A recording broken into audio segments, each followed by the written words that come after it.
Hey everyone, welcome to GenAI FutureCast. I'm your host, Khush Nayak, and today we're talking to someone who's helping leaders grow through technology, storytelling, and strategy. Imran Mian is a executive at Mobile Life Inc., a company that helps organizations use digital tools to solve big problems. He's also the host of Behind the Growth, a podcast where he interviews changemakers from industries like healthcare, banking, and tech. Let's find out how he blends AI, leadership, and storytelling, and what kids like us can learn from his journey. Hi, Mr. Imran.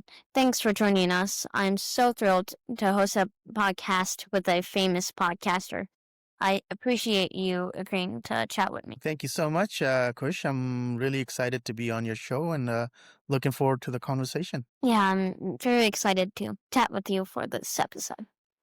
So, you host Behind the Growth, a podcast that features leaders who've driven real change. What inspired you to start it, and what's one story that really stuck with you? Yeah, that's a great question. I started this about 3 years ago at work. I was lucky that my work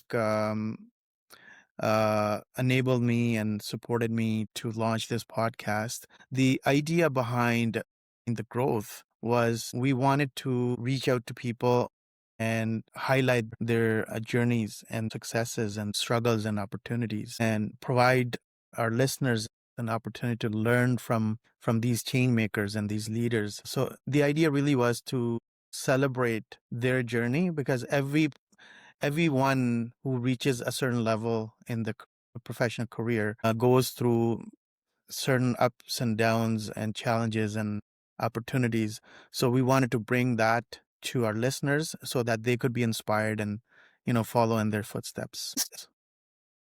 So, while I was checking out about Mobile Life, last time I checked, it was a .ca link. Now it's a .ai link. You know why they changed it? We were founded in Canada 15 years ago. At the time, .ca represented a Canadian company, but now we want to go global, and we opened up an office in Dallas. And since we're doing so much work in the AI space, so it made sense to have this extension .ai extension, so it would resonate more with people. Yeah, that's so cool. Yeah, what do you think makes a great conversation, especially when it comes to tech and transformation? What I would say is when you're having a conversation about a topic, and it's about technology or AI, the listeners would like to see how the dots are connected. All of us know a little bit here and a little bit there, but if somebody's speaking from their lived experience and they can sort of paint the entire journey, if they can walk you through a journey and talk about how different pieces come together to solve a problem, I think that's what resonates with the listeners. That was hard for you. It's nice to be on the other side of the screen. This might be a little bit harder. Maybe just. Now go easy on me, Kush. I'm sorry. My mom helped me with the questions.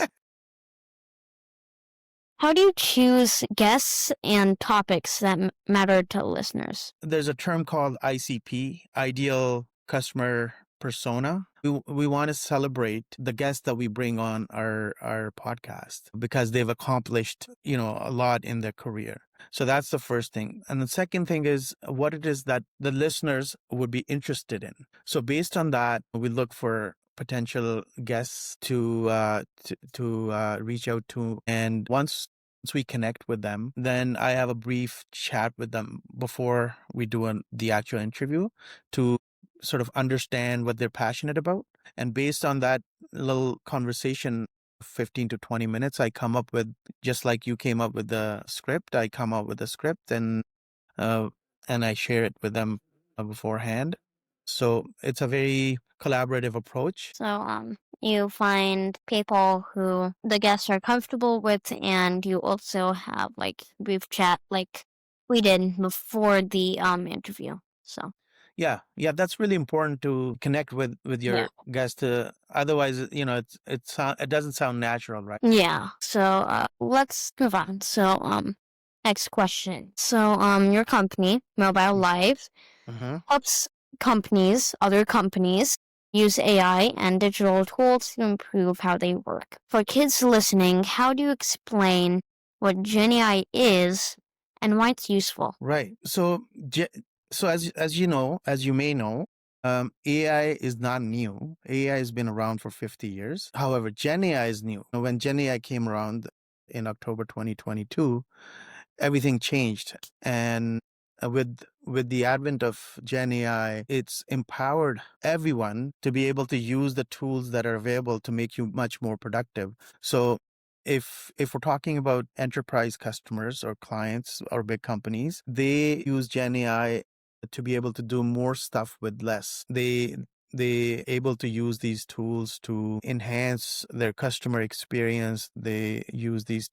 tools to or Gen AI solutions to increase their sales or revenue or decrease their costs. So it's a very essential tool. Like, in the is when the internet came, it was so new, and first people just started to get used to it by just chatting with their friends. Um, but then it became like a tool at work. Like now you can't even imagine. You don't even think about the internet being a tool because it's just expected, just like energy or electricity. When you come into your room, you turn it on and you expect it to work. So similarly, Gen AI and AI in the next few years will be maturing to that level where they'll be embedded in our daily life and we'll be using them without even knowing. And the second part of your question was, why should kids use it, correct? Why it's useful? Why it's useful. So for kids, again, it's like when you learn to use a calculator, it helps you do your math problems, right? Similarly, Gen AI it should be seen as a tool that helps you learn new things or even helps you do your homework. And if you're curious like yourself, then you can even use it to create things and solve problems. Uh, it's got so much power that you can talk to it and you can really understand any level of complexity by just talking to an AI tool and be able to learn. So it's a very useful and productive tool that should be used for good things. Yeah. So, can you share an example of how GenAI helps solve a real world challenge for podcast episodes? For podcast episodes, yes, absolutely. So when I first started recording and interviewing guests, I would spend a lot of time doing research manually on Google and LinkedIn, and then I would come up with questions. But now using some of the tools that I have that are available, it doesn't take me that long. I can be ready to interview somebody in like an hour, basically. So it's made me much more productive when it comes to podcasting. So that's for me.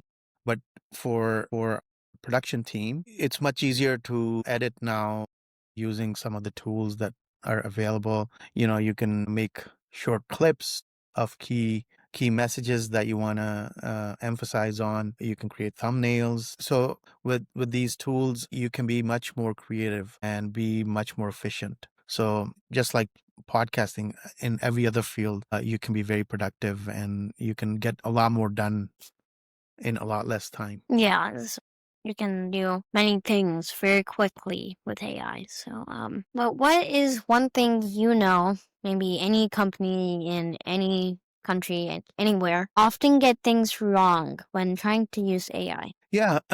So I think when there was a lot of hype about Gen AI, and people, even according to some stats, a lot of the AI projects are not delivering the value, the perceived value, and sometimes people don't know where to start. So I think like making sure there's two things when it comes to implementing AI in your organization. One is customer facing. So when you're dealing with external people, like if you're a bank, you have customers coming into your bank or through your website or through your digital app, you can use AI to do so many things to make that experience very delightful and very personalized. And then there's the internal side where the employees are working, where they use to be more productive, as we were chatting just a few minutes ago. So I think it's important to understand what the business goals are. What is it that the company wants to achieve? And then figure out which tool set makes the most sense. Does AI even make sense, for example, depending on what the business problem is? So that's where I think sometimes people make mistakes, is not realizing where to start and how to start. So, you've talked to leaders from places like Visa, TD Bank, and Trillium Health. What do Mhm. they all have in common when it comes to growth and innovation? Yeah, so what I find is when I'm talking to senior leaders, they all care about their teams, their team success. If I'm talking to a senior person and they manage a team, everybody wants to make sure their team is happy, they're successful. So I find that common right across the board. And what I find different amongst some of the folks is how what their journeys were, right? So if there are two VPs, they may have reached that level through different paths, but once they reach there, I think the goals are pretty similar. Some folks, most of them have a purpose attached to their day job. So it's not just about getting the job done, but it's also how what they're doing is going to make a difference in somebody's life. So that's very important, having a purpose, and then of course, getting your work done, getting your job done. What advice would you give to someone my age who wants to lead with technology and purpose? Great question. First, I would tell them, be like Khush, be curious, be disciplined, and have that self-belief that you could achieve anything that you want. But the two things I would tell any kids, including my own, would be motivation is important, but curiosity and discipline are more important. So be curious as to how things work and how you can solve problems. Because once you understand the problem, then figuring out the technology part becomes easier. And be disciplined, because some days you're not motivated to do something. You're not motivated to do your homework. But if you're disciplined, you know that your work's got to get done. Discipline is more important than being motivated. So, what is one skill you think every future innovator should start building right now? I think adaptability is very important, because if you're able to adapt to new ways of doing things, you develop a habit of continuous learning and continuous improvement. That's more important than focusing on one piece of technology, because technology is always going to change and evolve. But if you keep learning, you stay curious, whether you're young or my age, curiosity is very important. And yeah, so adaptability. Also, let me just say a couple things on the technology also. Yeah, if you haven't already learned how to use the basic tools like ChatGPT and OpenAI or Perplexity, for example, or other tools that are out there, get out and start to learn how to use those tools, because they will make your life much easier and more productive. You, I'm just gonna start my most favorite section of the entire podcast. okay. Just it's a quick rapid fire round. Just say the first thing comes to your mind. Okay. What is your favorite GenAI tool or platform? I just mentioned it. Actually, Perplexity is my favorite. Yeah. So, one word to describe a GenAI. Revolutionary. Okay. Um, if you could build an AI for kids, what would it do? It would provide equal opportunity to every single child on the planet to reach their full potential. Dream podcast guest you would love to interview. Khush Nayak.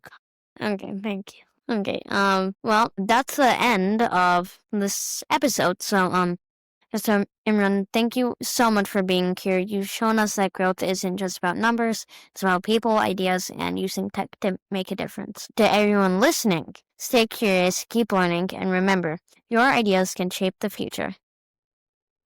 Thank you.